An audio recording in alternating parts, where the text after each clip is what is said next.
কাছে ফোন আসে যে বড়খাতা এলাকায় একজন মেজর এবং মেজরের সহযোগীকে আটক করে রাখছে স্থানীয় লোকজন।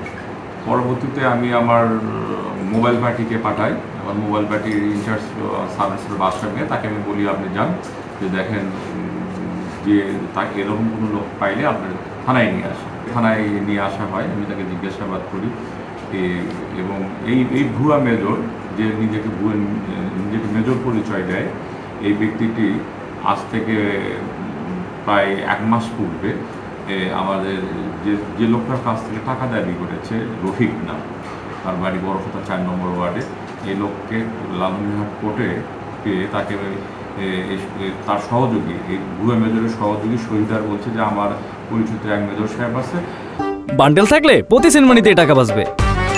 বিকাশ সেনমানি বান্ডেল কিনে জিতুন প্রতি লেনদেনে। তোমার যে জমি জমা নিয়ে ঝামেলা চলতেছে, অন্যরা তোমার জমি জবরদখল করে আছে, সেই জমিটা আমার মেজর সাহেবের সাথে তুমি কথা বলে বা কিছু খরচ দিলে সে তোমাকে উদ্ধার করে দেবে।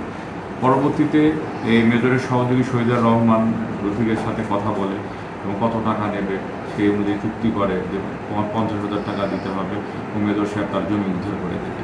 তো এর আগে আজকে সপ্তাহখানিক আগে রফিকের কাছ থেকে ডিমলা এলাকায় যে 20,000 টাকা নেয়, 50,000 টাকার মধ্যে।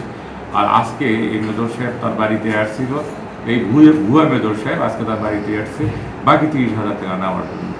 তখন স্থানীয় লোকজন তাকে আটক করে পুলিশকে খবর দিলে পুলিশ সেখান থেকে তাকে ধরে নিয়ে আসে।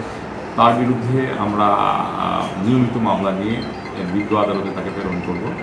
তার বিরুদ্ধে আমাদের যাবতীয় আইনগত কার্যাবলী আমরা সম্পাদন করব।